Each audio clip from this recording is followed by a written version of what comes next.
Last October, a moment was forged. We are going back to the future with a return of a Canadian institution. A spark, a whisper, a pulse that echoed across a nation. Thank you for making this happen! Canada's pro wrestling faithful stood united, hungry, passionate.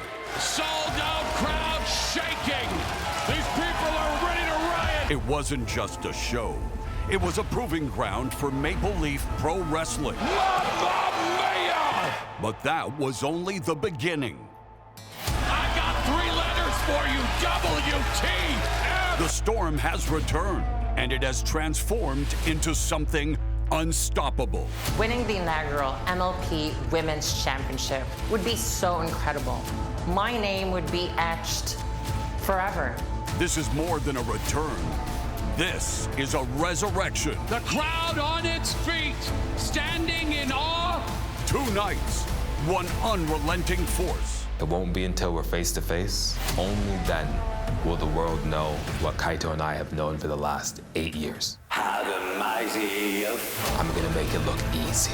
When I see you, I respect you, but I'm taking your head clean off. I know you got a chip on your shoulder, because guess what? I got one too. There's not many tough guys in this world, but I'm one of them. I am no joke. So I guess we're gonna find out who's got the bigger chip, because ultimately, we are 2 men who know exactly who they are, what they want, and where they're going. The road to Northern Rising begins now, and it leads to hallowed ground, where legends were born, where history was written.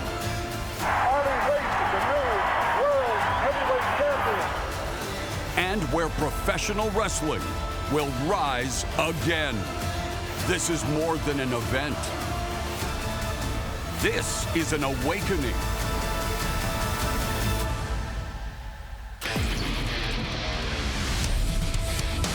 Maple Leaf Pro Wrestling presents Mayhem. From St. Clair College in Windsor, Ontario, Canada, we are live on Triller TV. A week after Lady Gaga dropped her version of Mayhem, Maple Leaf Pro Wrestling fans are ready to go gaga for the kind of hits that really leave a mark.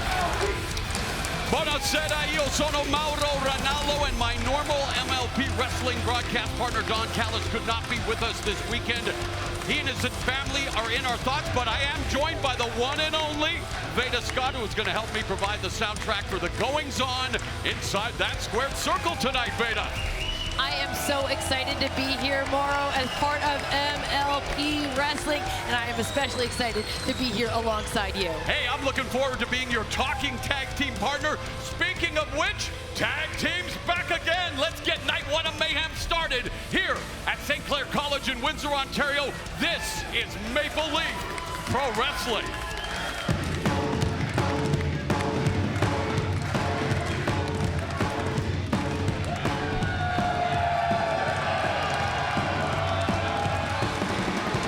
This is your opening contest set for one fall. Introducing first the team of the Jet Kevin Knight, Time Splitter KUSHIDA. Together they are the Jet Setters.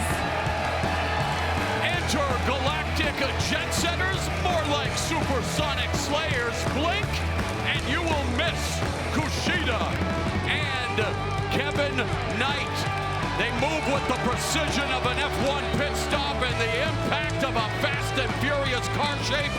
One of the more decorated junior heavyweight tag teams in Japan, and they want to conquer Maple Leaf Pro Wrestling as well.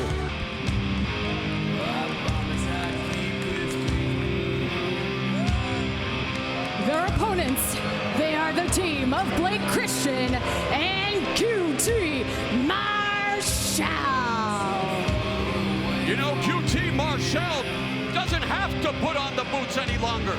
He's a well-respected executive for All Elite Wrestling, and yet this battle-tested veteran really wants to continue to give back, and he's in fact taken under his wing this youngster Blake Christian was given the pejorative moniker Vanilla Baby. Yeah, the Jack Harlow reference that went viral as a meme, and Blake Christian decided to take ownership of it. And thus far, what I've seen of Blake Christian, he's anything but vanilla. He is such an accomplished, incredibly athletic pro wrestler. The attitude, though, I could maybe do without that, but I kind of see how he vibes with QT Marshall. So, tag team action, tailor-made to your satisfaction as we begin the first night of what is a stacked weekend of Maple Leaf Pro Wrestling, and already QT Marshall endearing himself to this crowd here in Canada. It will be Kevin Knight set to begin things with Marshall. Kevin Knight, Brooklyn-born, but raised in Atlanta, and yeah, he's as cool as a polar bear's toenails for you Outcast fans out there.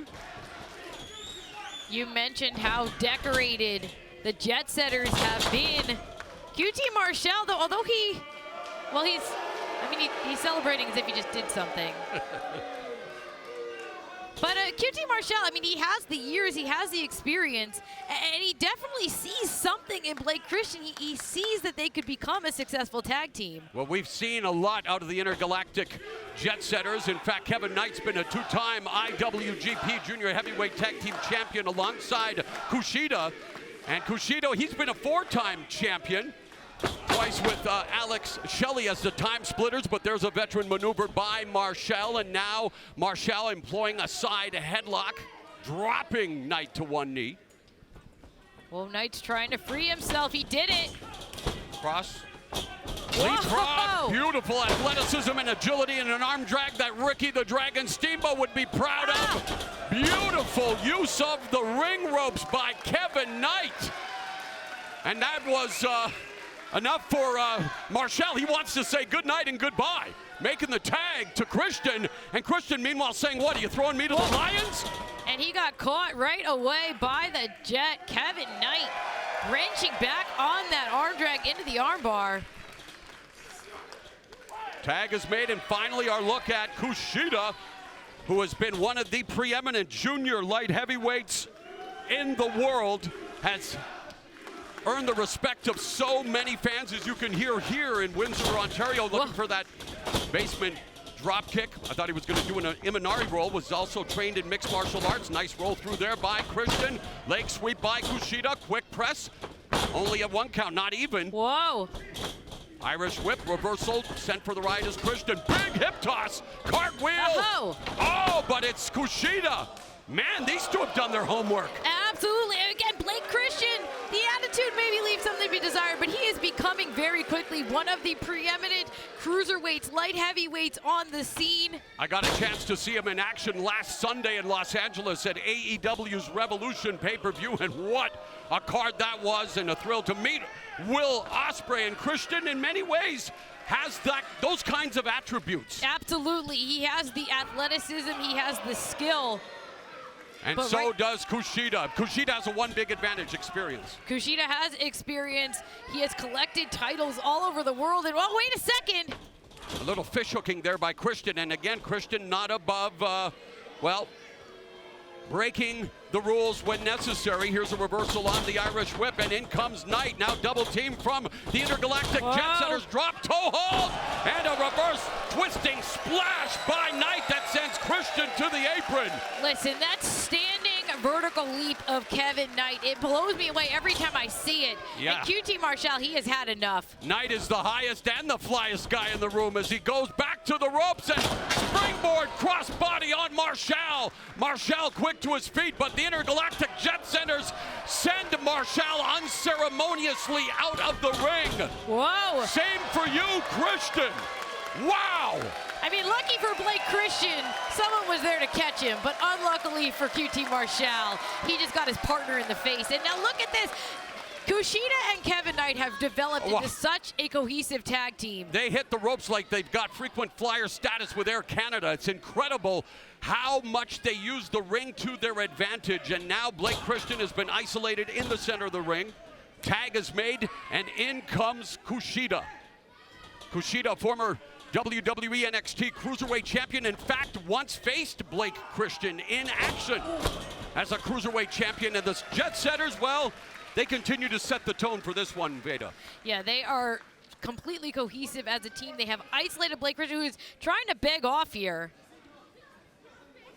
Yeah, Mark Christian wants to settle things down, and this is a veteran move on the youngster. 28 years of age, trying to buy some time. Kushida, the veteran, he's seen and heard it all. He might be unwinding a Masahiro Tanaka, that overhand right punch named after the great pitcher, not to be confused with Masato Tanaka, the great ECW champion, and that was a Masato Tanaka left shot. Oh my gosh. There it is, the Tanaka. Kushida says, not in my yard, kid. Now he's dragging Christian. And he goes to work on the right leg, calf slicer. Now we haven't seen too much out of Kushida in this vein so far in this match, but he is such a consummate technician. Well, and by the way, Kushida is now 41 years of age. We still see him do things that men half his age wouldn't attempt. Yeah, he is able to keep up with the best of them, but he has also become somewhat of a mentor to many in pro wrestling, including... Speaking of mentors, QT Marshall on the receiving end of a wrecking ball drop kick, and then Blake Christian crashing down on Kushida. Here comes Kevin Knight. Yeah, but Knight not the legal man. The referee, Emily Parker, were wanting to make sure that Knight goes back into the corner. And so here's a smart move, though, by Christian. Brings Knight into his corner, and now we get to see the cohesion. We get to see if Marshall and Christian have more chemistry than the periodic table or not. Yeah, now QT wants to be tagged in. Cover! And Kushida kicks out. What are they saying here in Windsor? Was that QT sucks, I think I heard? Perhaps? I think you're right. He's not exactly going to be running for mayor of Windsor anytime soon. Handspring! Oh, missed it. Well, he caught him with just barely with the enziguri and then wipes out Knight. But, man, QT Marshall's still showing that he can be him. Yeah, a kick like that, it catches you in the temple, it dazes you, and that was enough to get Kushida immobilized and get him into the corner. Blake Christian is back in. Well, I gotta say, Christian and Marshall teaming up here on Maple Leaf Pro Wrestling for the first time, and boy, it didn't take them long to find the same page. Yeah, I mean, they have similar attitudes towards pro wrestling, as we can see this now from QT Marshall, choking out Kushida on the ropes. Now, the page may be full of pictures and not a lot of big words, mind you, but Beaa, we've got them on the same page, and you're right. What you're saying, they are here to make sure that they pick up the win by any means necessary, looking to separate the left arm from Kushida's body. Blake Christian now going to work. Now this is a page out of the playbook of Kushida himself. Yes. Time splitter, look at, wow. The disrespect. Christian.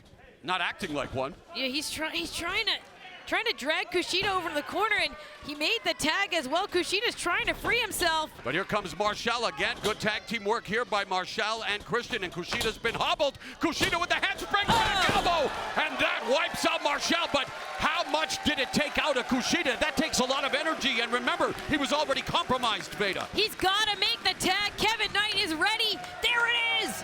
Tag is made. Knight comes in, ducks under the clothesline. Big boot to the face of Christian. Wipes out Marshall. Another lariat. Kevin Knight, the Jet, is soaring. Up and over goes Knight so quick. Turning Marshall inside out. So much for the Marshall plan. Here comes Kevin Knight. Wow. Corner lariat there by Knight, putting the boots and the European uppercut, and Kevin Knight is just, he's a walking energy drink right now. He is so explosive. Referee making sure that he gets him a shot. Oh, no! Blake Christian forced a cannonball. Yeah, bowling for haulers there, hollering in pain as QT Marshall was on the receiving end of that fireman's carry. Oh, right into the face buster, and there goes Knight with the back press, but only a 2 count. I thought again, it's incredible that QT Marshall, who, you know, like Marvelous Marvin Hagler said, it's hard to get up at 5 in the morning and do 5 miles of road work when you're sleeping in silk pajamas. I mean, QT Marshall is living the life. He doesn't have to do this, but he loves it. He likes to get in there and prove that he can hang with the best. Yeah. Christian. Blake Christian makes the save. Go! I've always wanted to do that. Wow, Knight utilizing his hops. Kevin Knight back into control. KUSHIDA's been rendered a non-factor as well as Kevin Knight, and boy, he's putting on a show for the crowd here in Windsor. Side press hooks the leg, Christian in to make the save, and finally KUSHIDA stirring. KUSHIDA looking to even the turns, drives Christian into the barricade. With Blake Christian neutralized. Oh, QT was looking for the diamond cutter that he took from Diamond Dallas Page, and he bragged that he never thanked him for it. Good God! QT is trapped in the corner. And now the intergalactic jet setters about to send QT Marshall. Oh, Blake Christian, referee, I have to say, needs to gain some semblance of order. Oh, wow, Kevin Knight got... Wow. Man, those eggs were scrambled, and if you've seen egg prices lately, that's no yolk, folks. Here's a roll-up by KUSHIDA. KUSHIDA gets a 2.5, and that's it. Incredible action here, and this is just the opening match.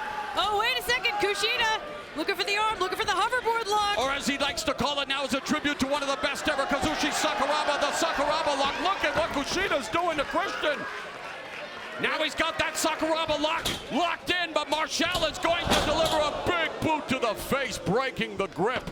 Tell you what, QT Marshall and Blake Christian, they're pulling it together. Oh! Wow! What? Torpedo! Tope, Cyclone Ramirez, rest in power! QT cutter denied again. Oh my goodness, the big hip toss into the cross arm breaker. QT Marshall is in no man's land. There's nowhere to escape. He's in the center of the ring. He can't reach the ropes. But Christian can reach KUSHIDA. Springboard 450 by Blake Christian, QT. Oh, and Marshall within an eyelash of pulling up the upset. And let's not forget, by the way, that very much in professional sports, and yes, it is awesome. Tomorrow night's main event has already been announced, Beaa. It will be the Intergalactic Jet Setters against the Kingdom of Mike Bennett and Matt Taven. And in many ways, this is a trap match for the Intergalactic Jet Setters. But you know what? Pro wrestling is what they do. And if it were up to them, they do it 7 days a week. They're going to be coming into that match tomorrow ready. Oh, but they might be coming in off a loss. Oh, like a light. Like a light! Christian is down. No, he's not. He's back up. Blake Christian. Man, comes back. Whoa! Static Spanish fly there, and again, you talk about putting the fly at Spanish fly at Revolution, Will Ospreay, but I would tell these four gentlemen to take a bow, but they can't even stand up. Everyone is down. We know the Jet Setters, they want to go into tomorrow night on a win. QT and Blake Christian looking to spoil that main event. Oh, they're getting back up to their knees. And you know the Kingdom is scouting this matchup, and it's incredible to see what has transpired in this match. We knew it was going to be hard-hitting, but the edge in tag team cohesion belonged to the Intergalactic Jet Setters, but this upstart tandem of QT Marshall and Blake Christian malfunction at the junction, and a super kick from Knight. Miscommunication.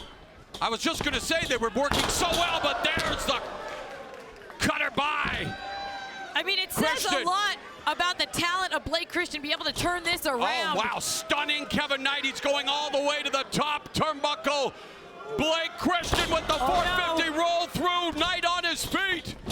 The legal men. Oh, right into the electric chair, but on his own partner.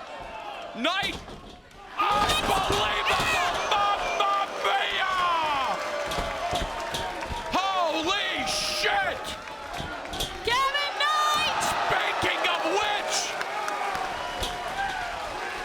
Kevin Knight is having himself one hell of a night. But keep your eye on KUSHIDA. He's got Blake Christian trapped. Kevin Knight making the climb. Perfect timing. The Intergalactic Jet Setters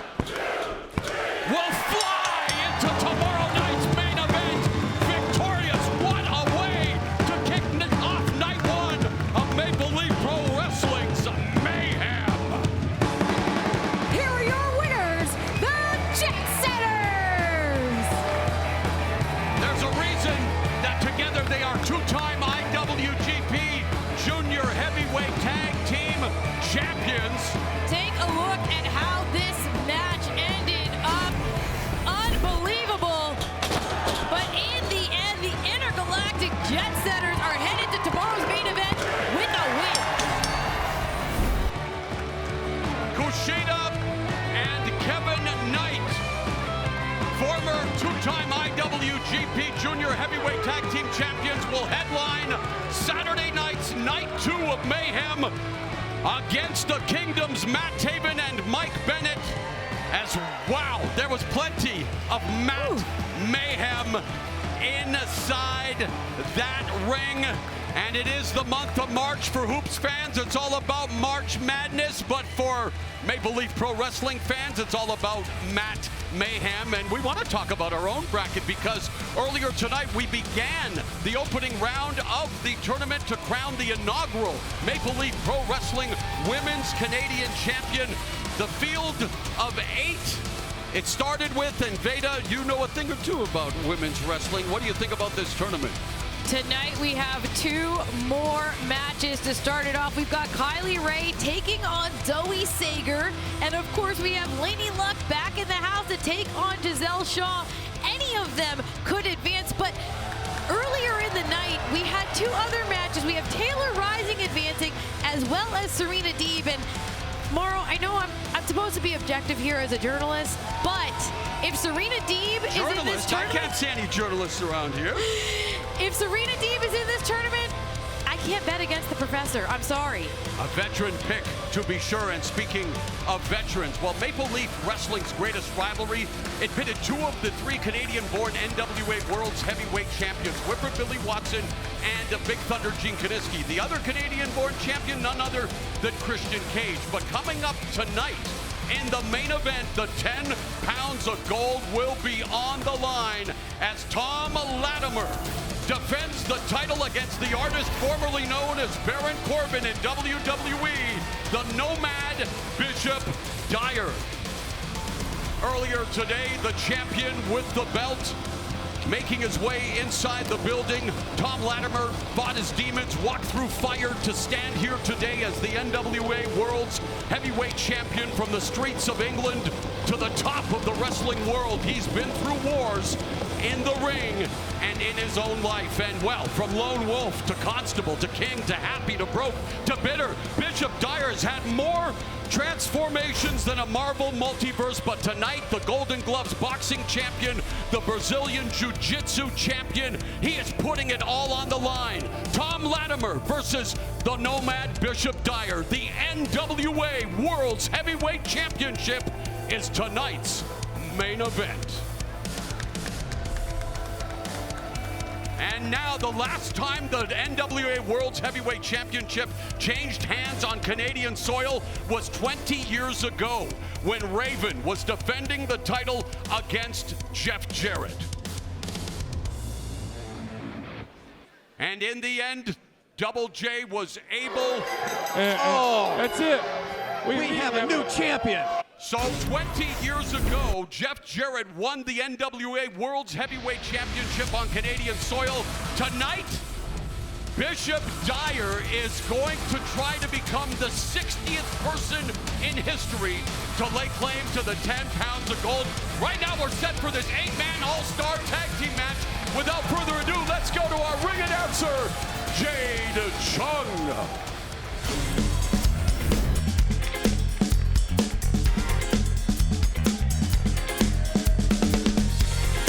The following is an 8-man all-star tag team match. Introducing team number 1. First, being accompanied by handsome Johnny Bradford, Johnny Swinger. The veteran Johnny Swinger accompanied to the ring by professional wrestling's only deaf manager, handsome Johnny Bradford. And not to make fun of the situation at all, but when you're representing Johnny Swinger, that might be a good thing? You know, Johnny Swinger, he's a very specific personality type. An acquired taste is what you're trying to say, Veda. We've got a lot of very specific personality types in this match. And it looks like Johnny Swinger, he might have something to say here. I might have to borrow handsome Johnny Bradford's jacket for tomorrow night's show.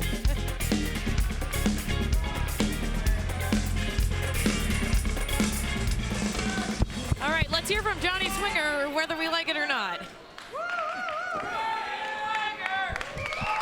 Listen up, Daddy. As I stand out here with the handsomest manager of all time, and right before me and my team of foreign fanatics make quick work of Silly Billy and his band of ham and eggers, I've got the biggest news in the history of Maple Leaf Pro Wrestling.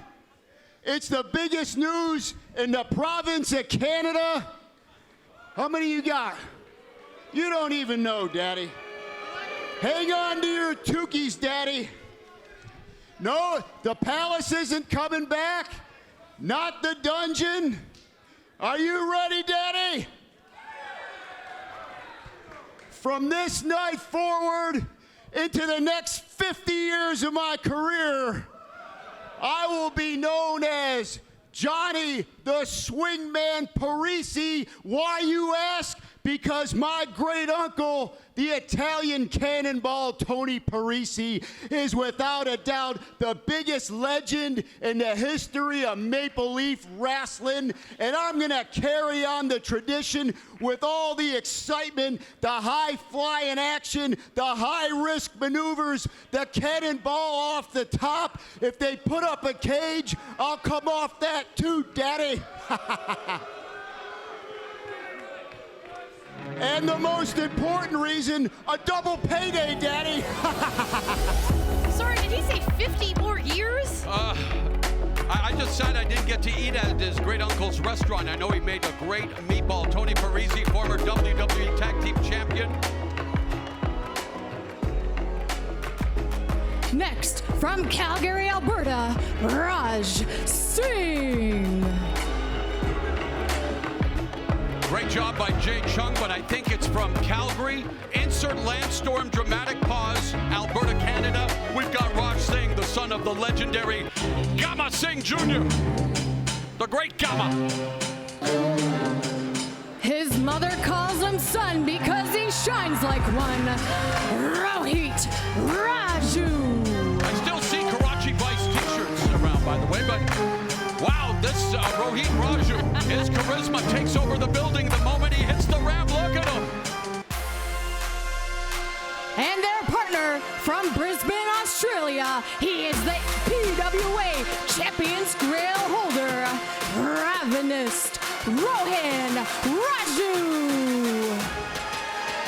Rohan Raja's match with Jake something to crown the Champions Grail holder. Just a classic belt here in Maple Leaf Pro Wrestling for the return. And you have to think that he would be a guy to keep your eyes on, Beaa. Yeah, let's take a look at this. This is Rohan defending the championship against Robbie Eagles. And here we are. He stands still holding that title.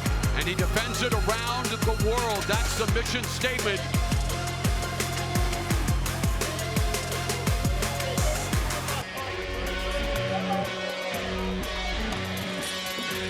Their opponents, first from Punjab, India, Bhupinder Gujar. A huge fan favorite here in Windsor where he attended school. Bhupinder Gujar ready to shine bright like a diamond. From Psychoville, Psycho Mike! One of the most unique competitors in Maple Leaf Pro Wrestling, always looking for a body slam, Psycho Mike.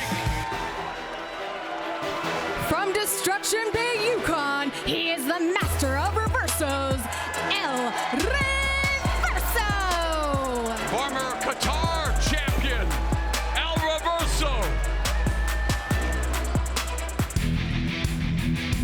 And their partner from Atlanta, Georgia, WWE Hall of Famer, Billy Gunn!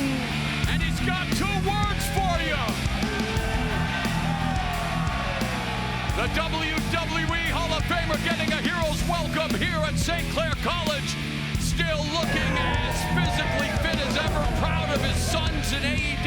a former AEW Trios champion. Of course, went into the WWE Hall of Fame as a member of D-Generation X.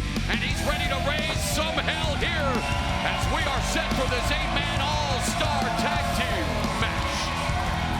An eclectic team for sure gathered around Daddy Ass here. I'm glad you said that and not me, Beaa. It's right on his tights. I gotta say it. I'll put the gimmick over. Psycho Mike, El Reverso. We've got Bhupinder, and of course. Speaking of gimmicks, Psycho Mike is someone that I'm not sure. I have never. Where do we separate the character from the individual? Because he's something else. He's very entertaining. I've never personally been to Psychoville. I don't stay at the motel and never shower there. He has not blinked once since he came out of the curtain. But it looks like it's gonna be Bhupinder starting out here against Raj Singh. Bhupinder Gujar and Raj Singh was the son of the Great Gamma, of course, Calgary, Alberta, the home of the legendary Hart family, Stampede Wrestling, of which I was so honored to be a part of at the beginning of the 21st century. But the legendary competitors, beginning with the members of the Hart family, but Dynamite Kid, Tommy Billington, Davey Boy Smith, Bad News Allen, the list goes on. And Gamma Singh, the leader of the Karachi Vice, his progeny here. Raj Singh now going at it with Bhupinder Gujar, and Gujar has all the physical attributes and the skills to be a big-time player in this business. Absolutely, with a flurry, Bhupinder was taking control. Swing and a miss by Raj. Wow, there's another T. Harris from Bhupinder Gujar, this huge individual who's flying around like a cruiserweight. Stinger splash in the corner, about to send Singh for a ride. Singh instead, pop-up slam. That's all it took for Singh to turn it around. So powerful. That's like tearing a bandage off your body, that stinging slap. And Gujar with the tip up. Well, it's like you said, he's so agile. And right there. Drag. Trained by the aforementioned Bad News Allen, Jerry Morrow, and his father, Gamma Singh. Raj Singh, but Gujar, wow, look at the elevation, trained by none other than Maple Leaf Pro Wrestling promoter Scott D'Amore. He's been in the pro wrestling industry now for 5 years, and Gujar is looking forward to continue his ascent. Yeah, there's a lot on the line here for Bhupinder. I mean, like you said, he went to school here. He's got friends. He's got family in the crowd. He's looking to impress, and he is doing that right now. He was a graduate from this school, St. Clair. He earned an alumni of distinction. Here comes El Reverso. Ooh. And as we have our first masked competitor in the matchup, want to send our condolences out to the family of El Gran Hamada, and another innovative masked performer. Oh, Reverso. Wow. Again, the anatomy is poorly designed for us. And now sending Singh back into the turnbuckle. And El Reverso has Singh in the corner. Whoa, and there's a tag. We have a tag, Rohit Raju. He is legal now, taking it to El Reverso. Oh, but Reverso was unable to land it. Oh, what a PK by Raj. Oh. Arrogant pinfall there, though. Raju just, I mean, he's got a big chip on his shoulder now. Raju stomping away. Truly, though, has all the tools. Is it incredible? Oh, and here comes Johnny Parisi, the newly christened Johnny Parisi. He's had more names than Ed Leslie. Day one of the next 50 years of his career starts now, and Reverso's trying to stop him. Man, where's Hyde-Ashbury when you need it? That's an incredible fashion statement being made by Johnny Parisi. Reverso making the tag. Here comes Psycho Mike. And like boxing, it all starts with the jab. For Psycho Mike, it all starts and ends with the body slam. Oh, you can hear them. They want it here in Windsor. Psycho Mike certainly looking to deliver, but first he's got to find the hard cam. He's got it. He's got it. Yeah, he has not blinked, I swear. The mocha-skinned manimal is in trouble here. Rohit Raju in all kinds of dire straits with Psycho Mike, who's, well, speaking of hard. Yet he has found the hard cam, and now he cinches on Can he the find a body slam, though, Beaa? Dropped down here by Raju. Comes off the ropes. Leapfrog, well, actually more of a hurdle by Psycho Mike. Oh, you staring can see, into his soul. Yeah, you can see the wheels turning. He may have a plan. Is that a no vacancy sign I see?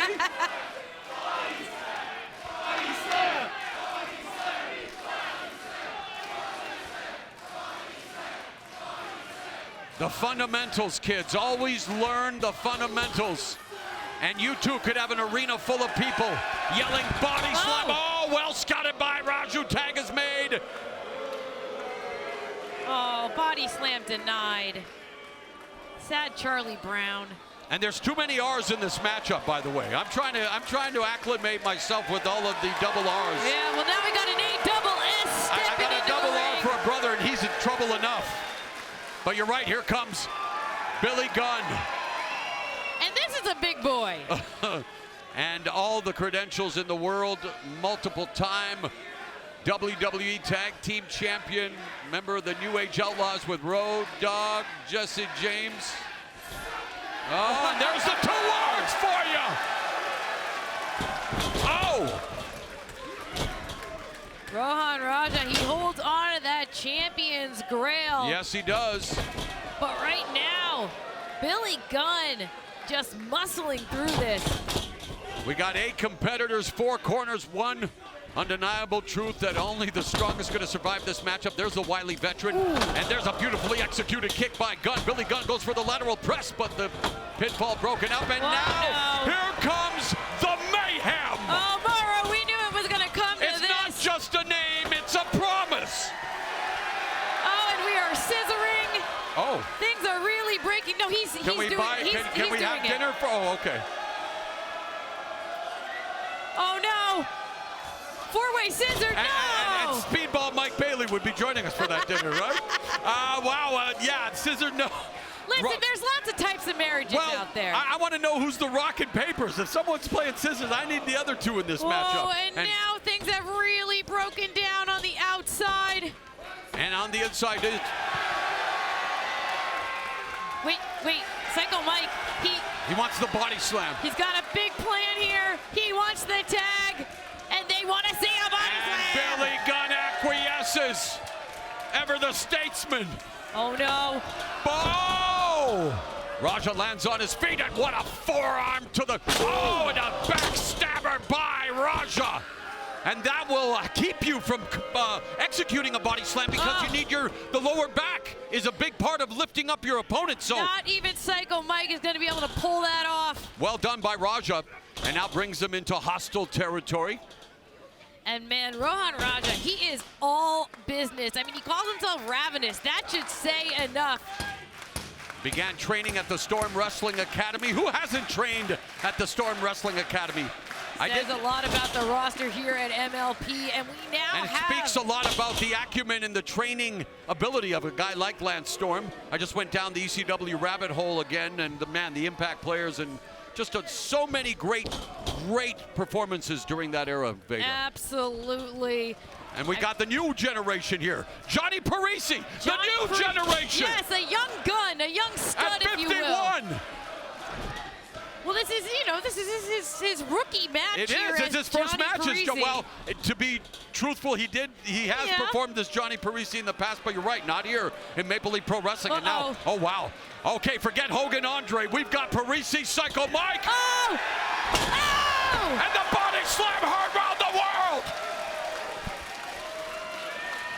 If I was not tethered to this headset, I'd be doing cartwheels. But wait a second. Oh, here's Raj Singh, and a body slam for him as well. Body slams all over the place. Oh, no tag for Psycho Mike. Instead, body slam. A buffet of body slams, the tag made, and in comes Billy Gunn. Gunn is firing off some vicious bullets with that right hand. The WWE Hall of Famer still got what it takes. Taking it to all 4 opponents at once, but wait a second. He has isolated Rohan Raja. Looking for that famouser, it's scouted. And a backstabber to Billy Gunn. Raja has been so impressive, but he just got caught by Reverso. Welcome back, El Reverso. Meanwhile, oh, Canadian backbreaker. Oh no, Razor's Edge, Splash Mountain. Oh! Reverso broken in half, but keep your eye on Bhupinder. Gujar. Oh, jumping knee. Gujar into fireman's carry. This is impressive strength. TKO. And Raj Singh is saying, oh my God, that hurt, and in comes Rohit Raju. Wow. Pirouette, double stop. I mean, it's just mayhem. That's purely, oh wow, cyclone kick by Psycho Mike. Oh, a double karate thrust by the karateka. I didn't see him in Cobra Kai. Oh, forearm. And man, this has really been the story of this match. Rohan Raja, all business, but famouser, and Billy Gunn just made Raja even more famous than he already is, but then Gunn eats the foot from Raj Singh. In comes Reverso, blocks the clothesline. And there was a quick tag by Reverso. El Reverso looking to take Singh out. No, Reverso ends up on the apron. Step of Enzugiri by Reverso. Springboard, oh, and he is caught. He is caught, and face first goes Reverso. This fight is over.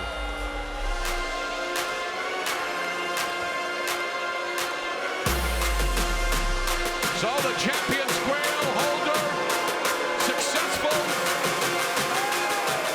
That flatliner out of nowhere, snatching Reverso out of midair. Here are your winners, the team of Johnny Parisi, Raj Singh, Rohit Raju, and the PWA Champions grail holder, Rohan Raju.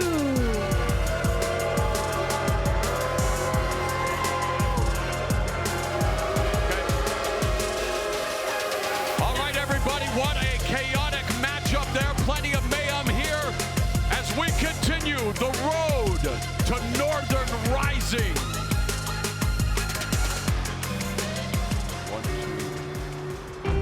For decades, these walls have stood silent. The echoes of legends, the wars fought, the glory claimed, all frozen in time. But history never fades. It waits. And now, after 4 decades, the wait is over. Maple Leaf Pro Wrestling returns to hallowed ground. The Mecca of Canadian Pro Wrestling once again opens its doors to a new generation of warriors, ready to carve their legacy into history. The road to this night has been paved in sacrifice, and only the strongest will stand under these lights. The past, the present, the future, all converge in one place. Maple Leaf Pro Wrestling presents Northern Rising, live Saturday, May 10th, exclusively on Triller TV. We cannot wait to be back at the venue formerly known as Maple Leaf Gardens for Northern Rising on May 10th. But here tonight, we are at a sold-out St. Clair College in Windsor, Ontario. The crowd is loud and proud, and we are ready for another quarterfinal matchup. In the action earlier tonight, we had Taylor Rising, and she was up against Beaa and Veda. We had Taylor Rising with the pedigree. She became the first to advance to the semifinals to crown the inaugural Maple Leaf Pro Wrestling Women's Canadian Champion. She has moved on in this tournament. We also had another opening round matchup. Serena Deeb connecting and able to lock on her Serenity lock advancing in the tournament as well over Aurora, Teves. That means that we got Serena, we've got Taylor moving on, but we still got 2 more matches here tonight to find out who else is moving along in the bracket. And just like Hoops fans are getting ready for March Madness, Maple Leaf Pro Wrestling fans, it's all about Mayhem. And this is our next quarterfinal matchup coming up. It's a WWE ID official matchup and a quarterfinal match in our tournament. It is Canada's first WWE ID signing, Zoe Sager against Smiley Kylie Rae.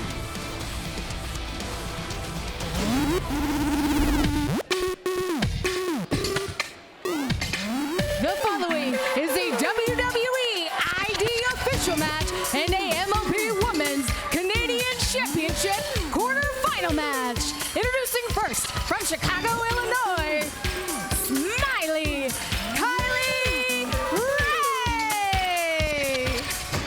Smiley Kylie Rae with the sunny disposition, hugs for her loving fans, a happy-go-lucky character, just happy to be here, a proud mom and someone who's overcome her trials and tribulations and now has made it to WWE ID status, but not before she wants to become the first ever Maple Leaf Pro Wrestling Women's Canadian Champion. I'm believing Kylie Rae, but Zoe Sager is looking to put a stop to it. From Edmonton, Alberta, intangible, Zoe Sager.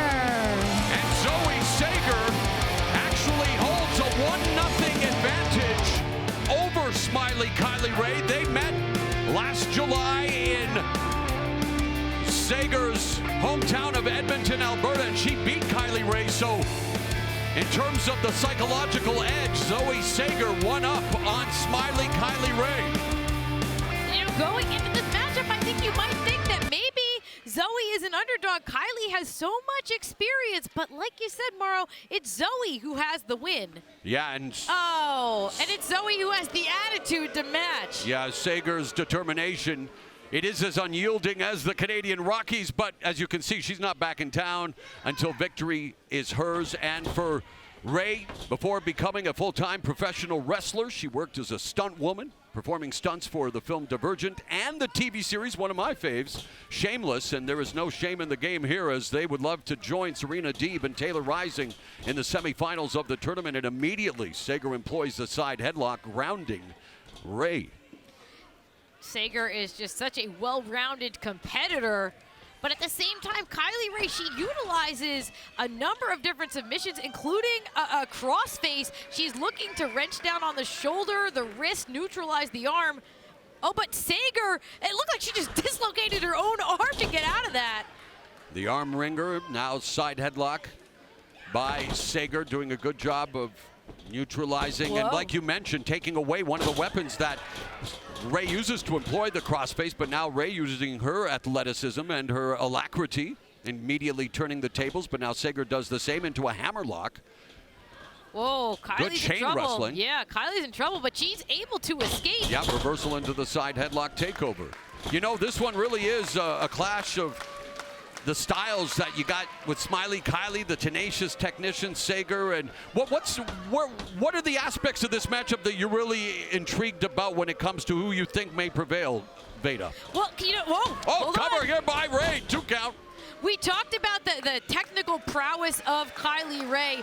The thing about Zoe Sager is she called herself intangible, and part of that is she really can't pin her down. You never know what you're going to get out of her, and she is willing to cut corners when she needs to. I'm interested to see if we get any of that. Oh, that was brutal right there. Yeah, and don't let the cheerful demeanor of Kylie Rae fool you. When the bell rings, she transforms into a relentless competitor with a killer instinct.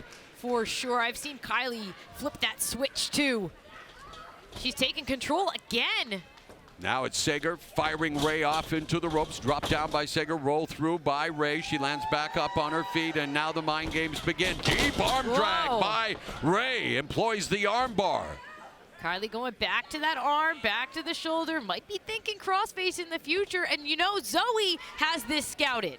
Like we said, they've fought each other. And Mauro, I think that's a handful of hair. Yeah, that's Uh-oh. A follicle faux pas by Sager. And again, 2 WWE ID competitors involved in an official match, and the big stakes beautifully done by Rae, but Sager Kylie able to trip her up. denied. Yep. And that, of course, paying homage to many innovators in this wonderful business of ours, Veda.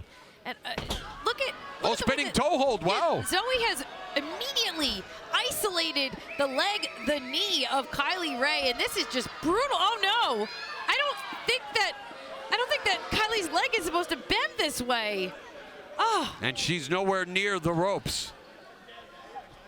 Zoe rolling through. Reverse figure 4, and Sager, also known for her Z factor. In fact, she used it against someone you know very well, but I'm not going to mention any names, Veda, okay?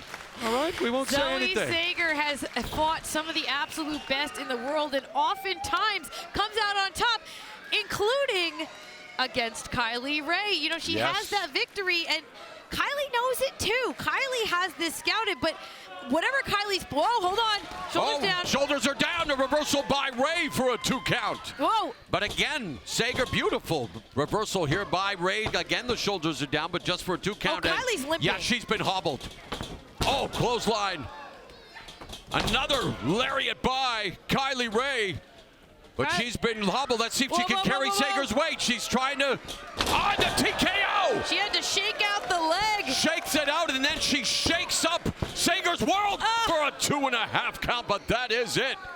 And look at Kylie, though. She immediately goes back to the leg. I was saying, whatever plan Kylie had scouted out going into this match, she may have to readjust. I don't know how long she's going to be able to stay on this clearly injured leg. Who will join Taylor Rising and Serena Deeb in the semifinals of this tournament to crown the first ever Maple Leaf Pro Wrestling Women's Canadian Champion. Standing switches by both competitors. Roll up now by Rae. Shoulders are down. Whoa. Reversal into, the smile to the finish. Looking for that STF. Looking for the smile to the finish, and she's got it locked in. Will Sager tap? Zoe's in trouble. Zoe's in big trouble. Is Sager going to tap to the smile to the finish? No, she's able to put Rae's shoulders down for a count of 2. Oh, super kick to the face of Sager by Rae. Kylie's crawling into the pinfall. Back press hooks the leg, and Sager shoots up. Sager able to shoot up the left shoulder just before her match and tournament was over. Kylie again shaking out the leg. Look at Zoe Sager. She's checking her teeth. Well, you know, tooth enamel's the hardest substance in the body. Rae hit her as hard as tooth enamel, and she's lucky she didn't lose any chiclets. Sager again. Dragon screw leg whip by Sager on that already injured left leg, but Sager needs to take advantage of this moment. And look at the veteran Rae going onto the ropes where she seeks refuge, retreating to the ropes. She's pulling herself up by the rope, but she just got caught by Sager. Helluva step up, Helluva kick there by Zoe Sager. Is she going to look for a little face wash action? Instead it's a big knee. Unbelievable impact. And Sager on the verge of upsetting Kylie Rae, even though she has picked up a win over her moonsault. Goes for the cover, double hook over the legs, and Rae able to kick out. It's just that recently it's been smiley Kylie Rae that's been getting a lot of the headlines, a lot of the attention, and Zoe Sager to remind everyone, hey, I've already beaten her, and I will beat her again to make my way to the semifinals. She is looking to make a statement at the expense of Kylie Rae, looking to move on in this tournament. Again, she's going for the hamstring of Kylie, and again, wrenching through, got the legs tied up. The figure 4, and now looking to that Z factor. Oh, this is a problem for Kylie Rae. She might have to tap out, but Kylie Rae, she never gives up. She may not be smiling, but she's determined. She's reaching for that bottom rope. Oh, wow, look at the strength and the guile, the willpower. The fortitude, both mentally and physically. Kylie Rae able to break what should have been a submission for Sager. Kylie Rae, yeah, she is in agony. Oh, wow, she's still got enough power to sends Sager flying across the ring. So much on the line here, Moro. Another dragon screw leg whip. This time it's countered. Shoulders are down. Kylie Rae has done it. A shock to Zoe Sager. A smiling Kylie Rae. Wow.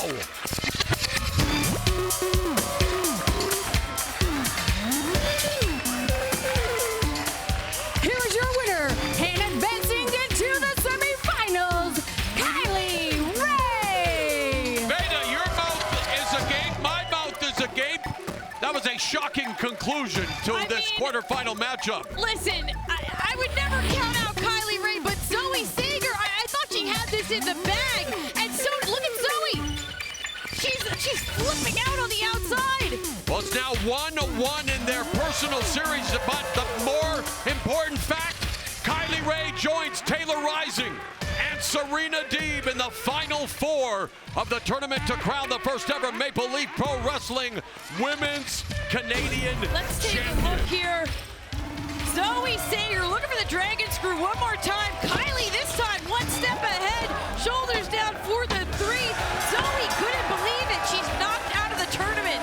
Kylie Rae moves on, and we still got one more opening round matchup tonight, Moro. We got Gisele Shaw taking on Laynie to fill out the final four.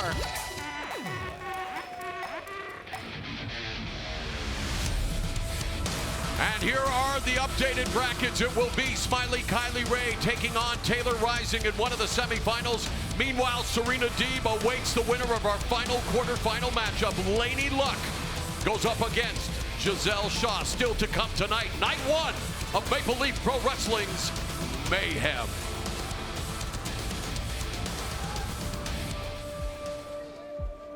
Two elite prospects. Pro Wrestling Noah, Can-Am Wrestling, two of the most respected dojos in the world. And for whatever reason, two places that decided to invest in him and not me. Trained by the best, destined for greatness. I'm not sure why they decided to invest in him. I don't have the answers to those questions. All I know is that nobody can convince me that I'm not as good as I think I am. So I suppose why doesn't really matter. One became Japan's brightest star, celebrated, elevated, and a former three-time GHC heavyweight champion.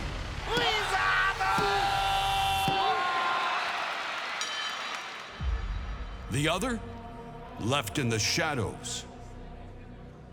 Forgotten. At least that's how he sees it. They closed the door on me before I had a chance to walk through? Yes. Did they overlook me for many years? Yes. But even during that time, I always knew my time would come. It's easy to become a superstar when everyone around you is trying to make you a superstar. Building yourself from nothing, from the ground up, that's what's difficult. That's what's respectable. Sheldon Jean believes he was always the better man, but the world never gave him the chance to prove it. Do you think that being overlooked for all these years only negatively affects me?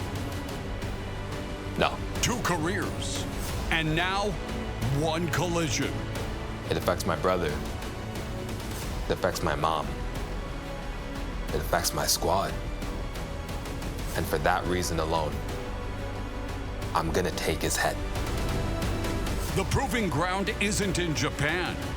It isn't in the past. It's here, in Maple Leaf Pro Wrestling. It won't be until we're face to face. Only then will the world know what Kaito and I have known for the last 8 years. I'm gonna make it look easy.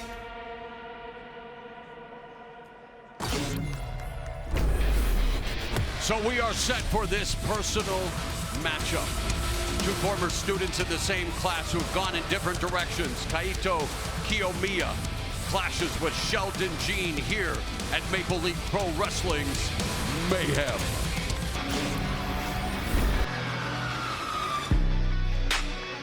The following contest is set for one fall. Introducing first, from Ottawa, Ontario, the Sidewalk Savant, Sheldon Jean. Sheldon Jean squaring off with Kaito Kiyomiya for the very first time. They've been in dojos together, they've been in schools together, and well, Sheldon Jean, known as the sidewalk savant, while he continues to pound the pavement, building a reputation, he's watched Kiyomiya become at 22 the youngest GHC champion ever, and a 3-time GHC champion. So, yeah, Sheldon Jean, he's got a chip on his shoulder. This has become so much more than a pro wrestling match here. This is truly personal. His opponent from Tokyo, Japan, Kaito Kiyomiya. The GHC Heavyweight Championship is the top prize in pro wrestling Noah. The inaugural champion, Mitsuharu Misawa. The longest single reign, Kenta Kobashi. Well, Misawa Kobashi, one of the greatest rivalries in pro wrestling history. Google it, kids. And if you want to keep Googling, look up what Kaito Kiyomiya's already done. At 22 years, 126 days old, in 2018 became the youngest GHC heavyweight champion. He's a former 3-time GHC heavyweight champion, and he's here to prove tonight there's a reason he already has a championship pedigree, and Sheldon Jean doesn't. I can sympathize a little bit with what Sheldon Jean has said. When you have the machine behind you, like he claims Kiyomiya does, you know, it gives you some advantages, but at the same time, Kaito Kiyomiya has worked so hard. He has really endeared himself, not just to the fans of Noah, but all over the world. I mean, he has put in the time, put in the work. It's more than just the machine, and look at Jean. Yeah, Jean already flapping his gums more than a hummingbird flaps his wings, and Kiyomiya's, you know, this is about respect, and well, there is no respect, and immediately they start delivering forearm smashes, putting the strong in strong style. Whoa. Kiyomiya set for the ride, looks for the jumping knee, ducks under the kick of Jean. So again, for the first time ever, sharing the squared circle, Jean has to be careful that he doesn't let his emotions play a factor in this matchup. Kiyomiya, he's been at the top of his game as he just got cracked with that drop kick to the mush. That's a great point, Morrow. I mean, those emotions, they can go either way. Yeah, it can take you off your game, but at the same time, it can fuel you to success. And I think that's what we might be seeing right now with the disrespect out of Sheldon Jean. Yeah, from the streets to the ring, he operates by his own code and just delivered a nasty headbutt to Kiyomiya, and the referee, Harry D, and making sure he's okay. Headbutts have been a devastating move throughout the years for many competitors. Junkyard Dog, Bobo Brazil, the diving headbutts of Harley Race, but it seemed like it impacted Jean more than it impacted Kiyomiya. It says a lot to be willing to use your own skull as a weapon. But Sheldon, look, this is disrespectful, but it shows confidence as well. Yeah, look, he knows where the camera is. This is what we're talking about. He's dripping in finesse, and he's dripping in confidence, and he sends Kiyomiya for the ride, and Kiyomiya flans him with a diving crossbody. Kiyomiya now with a deep arm drag, and momentum picking up for Kiyomiya, standing drop kick, and it's all Kaito Kiyomiya. Sheldon rolls to the outside. He was trained at the Pro Wrestling Noah Dojo. Oh, cannonball from the apron by Kiyomiya. Putting it all on the line. In 2017, these two were part of a unique exchange program. Jean training in Japan, Kiyomiya here in Canada, and now they collide like this. Oh, take a look. Cannonball off the apron, and it's Kiyomiya back in control. Kiyomiya grew up a lifelong fan of Puroresu, citing Mitsuharu Misawa as his biggest inspiration. The fact that he wore green trunks during his early career was a tribute to Misawa, and the fact that he's, well, followed in the footsteps of a man who's, well, can never be replaced. Dragon screw leg whip there by Kiyomiya. Has that same sort of extremely physical style of pro wrestling. Oh, I mean, do yourselves a favor. Just go and rewatch the series of matches between Misawa and Kobashi. You don't watch those, you feel them. And we might be seeing the start of another generational rivalry happening right now. This is very personal, very physical. And you can see it's bringing out a different side of Kiyomiya as well, Veda. For sure. Jean trying to fight back. He gets caught again with the dragon screw leg whip. One of the nastiest maneuvers in professional wrestling. And Kiyomiya now looking to scale the ropes. Jean sends no! him crashing to the outside. Hard fall for Kiyomiya. I mean, he almost clipped the steps on the way down. Sheldon, Jean, these two, they were friends at one point. He has no regard. Sheldon Jean, a high school basketball championship game in this venue, and he was a guy with plenty of hops, and we can see it in his aerial attack, but he also knows how to take it to the streets. And when you're outside the ring, you're in the professional wrestling version of the streets. Right now, he is very comfortable, clearly out on the outside, and oh, what is this? Oh, no! Oh, my God! Face first into the ring. And yes, that was for you, Joey Styles. Wow! I mean, face first into what? What did his face hit, Beaa? Into the ring post. And look at it. Now this is just supreme. Well, remember, let's a little see bit that of a again. Jeff Jarrett's drop, and Jeff Jarrett won the NWA World's Heavyweight Championship here in Windsor, and boy, seeing it again was just as painful as the first time. Tossed back inside is Kiyomiya.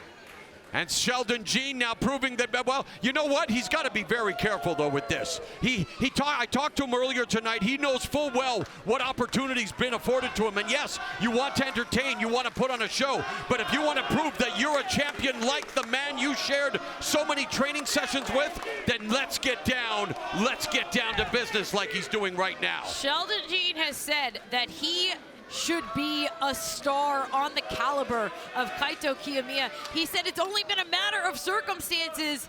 Right now, he has the opportunity to prove it to the world. Oh, wow. Okay, little defense there, little Floyd Mayweather defense on display from Sheldon Jean. The sidewalk savant is feeling himself like he lost his keys, but so far it seems like he's got the keys to victory here. And Kiyomiya, I mean, I think he might even still be disoriented from colliding with that ring post. Oh, this is bad news here. Wrenching back on the neck. Almost a cravat-like submission grounded here. Sheldon Jean, former TNA competitor, a young lion trained in Noah, multiple tours of pro wrestling Noah. He got to face the likes of former Noah GHC champ Katsuhiko Nakajima. Also Minoru Tanaka, but now he's facing Kiyomiya and they're back up on their feet. He's looking for the big slam, scoop. Kiyomiya lands on his feet. Kiyomiya looks for the clothesline, swings. Double underhook. Oh, no. Butterfly suplex there by Sheldon Jean into the lateral press. Side press, hooks the leg, and Kiyomiya able to kick out. Yeah, he's a former three-time GHC champion, global honored crown, but it's the first time he's sharing the ring with Sheldon Jean. Yeah, and Sheldon Jean talked a lot of trash. He said that he could follow it up. He is proving it right now. I think he is showing the world something truly special, but now he's got to lock it in. Now he's got to finish this match. Now he's got to finish off Kiyomiya. Sheldon Jean, a wrestling fan his entire life since he was 5, looked up to the 3 members of the Shield and Triple H, and now looking to carve out his own career inside the squared circle as Kiyomiya fires back with these forearm smashes. Comes off the ropes and gets tied up in the ropes. Kiyomiya came full bore at that crossbody, got caught in the ribs. Yeah, lowered the bridge there. Come on, man. Dropped down and avoided the attack, but man, he remember, used his head literally earlier in the match, and maybe showcasing the fact, hey, I'm using my high ring IQ. And when you talk ring IQ, how does one use it against a guy like Kiyomiya here? You gotta be able to do exactly what Sheldon's been doing, which is use Kiyomiya. He is very enthusiastic. He's very physical. Sheldon Jean has been able to use that against him, and they're up on the apron. They're right by us. Sheldon Jean now looking at us. You got to focus on the match. Sheldon Jean, his attention is being distracted, and the count by the referee, Harry Deeb. I mean, if Sheldon Jean wants to really win, he's got to pin him or submit him. This isn't going to, he's trying to send Kiyomiya a message. He's going to get disqualified. No. He's looking for a suplex on. He's going to get the referee needs to start administering the count here. What is going on? Sheldon Jean and Kiyomiya on the ramp. Oh, at this point, it's not about a win.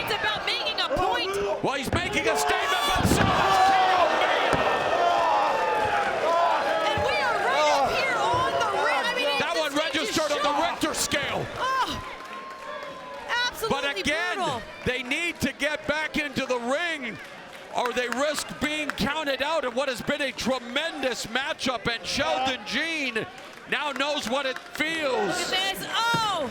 And this ramp, you can see it has no give. So Sheldon Jean, Kaito, Kiyomiya desperately looking to get back to the ring. The referee. I mean, this is not how we want to see this match end, but at this point, I don't know how physically. I've heard of the long count before. Was it Tunney and Dempsey? But Kiyomiya makes it back into the ring.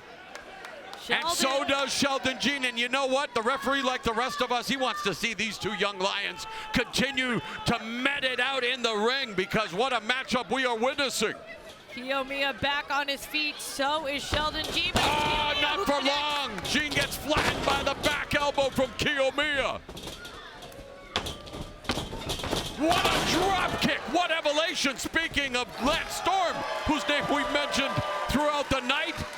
What a dynamic drop kick by Kaito Kiyomiya, the 28-year-old, still in his physical prime, the youngest ever GHC champion in Pro Wrestling Noah, raining down these right hands.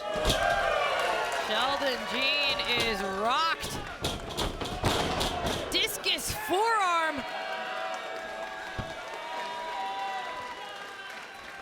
Kiyomiya, he's lining it up. Oh, the Shining Wizard! Could that be it? The Shining Wizard, tribute to Keiji Muto, a former Noah champion as well, but only a 2 count. And by the way, Keiji Muto is the great Muta, former NWA World's Heavyweight Champion. The NWA World's Heavyweight Championship will be defended in the main event. Thom Latimer defending against Nomad Bishop Dyer. But right now it's Sheldon Jean, the sidewalk savant, against Kaito Kiyomiya. And what a hard-hitting, what a physical, grueling contest this has been. But let's not forget, aerial assaults aplenty as well. They are in deep, deep waters here. Oh, stiff European uppercut. Right now it's Jean who follows up. Wow. Who has the advantage Well, they're here? exchanging uppercuts, European uppercuts. You know who does? William Regal somewhere, watching and smiling, going, yeah, that's how you lifters. throw a European uppercut. You know who else? My good buddy Claudio Castagnoli, because there ain't no party like an uppercut party, because an uppercut party don't stop except after a crushing drop kick. Yeah, I'll take a drop kick party too. Oh, like lariat from Sheldon Jean, and these two are physically spent. They have put it all on the line. Yes, it's professional, but it's even more intense when it's personal, Beaa. Deeply, deeply personal. Both have points to prove. And the crowd showing their appreciation for these two rising professional wrestlers. So much history. When this match finally happened, you know it had to go down here in Windsor. And it had to go down under the auspices of Maple Leaf Pro Wrestling. Yes, showcasing from Mount Lehman, British Columbia to Corner Brook, Newfoundland, and around the world. Not only Canada's cream of the crop, but a galaxy of international stars. And we are seeing that collision in this matchup between Japan's Kiyomiya and the sidewalk savant from Canada's capital of Ottawa, Sheldon Jean. Oh, Jean's taking control, but wait! From behind, German suplex.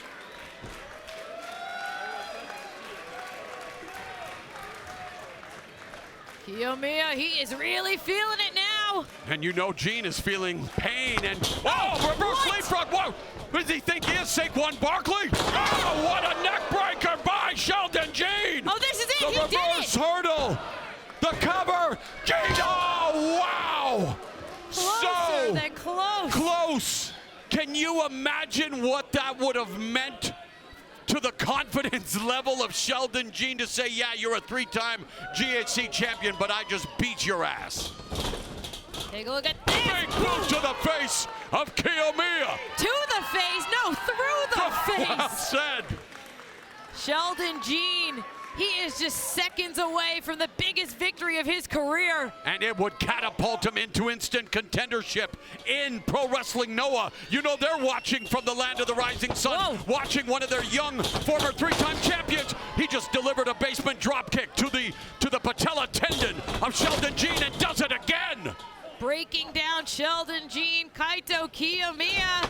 And a third one here in Canada completes the natural hat trick of basement drop kicks to the kneecap of Jean. We've seen that Sheldon, Jean, he utilizes his vertical leap to great effectiveness. Oh, it looks like Kiyomiya wants to close the proceedings in ostentatious fashion. Big he is risk. all the way up to the penthouse, and he comes in looking for that basement drop kick and delivers it again. It's over. Kiyomiya about to put the finishing touches on what has been a bravura performance, the figure 4 leg lock. And boy, has a figure 4 been instrumental in NWA World's Heavyweight Championship matches, let alone Pro Wrestling Noah GHC matches, Beaa.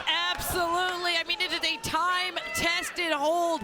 From Nature Boy Buddy Rogers to the Nature Boy Ric Flair. And right now it might pull out the victory for Kaito Kiyomiya, but Sheldon Jean is showing me something here. Well, he's got the right hair color, Kiyomiya does, when we're talking about Nature Boys. He is not giving up. Instead, he is somehow dragging Kiyomiya towards the ropes. Wow, this is putting pressure on so many points of Jean's lower extremities, and now a tug of war. Oh, and now Jean, and he uses his head again.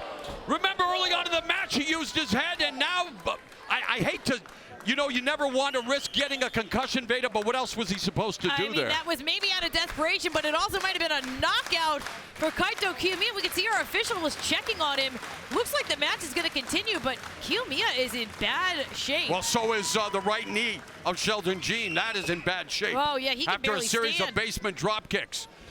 And you know that Sheldon Jean wants to escape the proverbial basement. He wants to be in the penthouse where Kiyomiya's been, driving the shoulder into that unforgiving ring post. Kiyomiya is being picked apart here. And now the crowd here is split. People cheering for Kiyomiya. People cheering for Sheldon Jean. Everyone cheering Maple Leaf Pro Wrestling's Mayhem Night 1. Oh, what is this? Oh, my. Precarious position here for both competitors. Very unstable on the top turnbuckle. Remember, the knee's already been compromised. Oh, no. And he landed hard on it. And now Kiyomiya looks to take advantage. Kiyomiya perched, poised, ready to spring into action. Crossbody, reversal, and what a show of strength by Sheldon Jean. No way, he is gritting through the pain. Oh, the whirly bird power slam by Sheldon Jean. That will jack the back and realign the spine. He wipes out Kiyomiya. The cover, is this it? My goodness. 2.999. Well, it's Pi Day, so it has to be 3.14 at least. Sheldon Jean is giving it all he's got. He is fighting through this clearly devastated knee. An incredible war of attrition. Oh, but look at Kaito. He says bring it on. And this is the new generation. 28-year-old Kaito Kiyomiya, 29-year-old Sheldon Jean, both trained at the upper echelons, both have competed, both have been baptized by the fires forged in adversity. And here tonight they are putting it all on the line for professional pride and personal bragging rights. Sheldon Jean, he's barely able to stand on that injured leg. They're both unable to stand. Smelling salts are needed, ladies and gentlemen. Kiyomiya just got wiped out again with the sole of the boot of Sheldon Jean. And you know what? Just the body language itself, this is going to come down to who makes a critical error. There it is! The snap run up! Pinning predicament, and Kiyomiya just about does it. Wow, the element of surprise, a big knee to the face. And Kaito Kiyomiya feeling it now, the second, the third, the fourth wind, climbing the ropes. And beautiful corkscrew. Roundhouse kick to the face. Kiyomiya gets a 2 3/4. I mean, the referee's hand was a millimeter from the canvas. Kiyomiya lining We saw the Shining Wizard. Here we go. Are we going to see the Shining Lancer? Lancer connects. Shining Lancer wipes out Sheldon Jean. Mama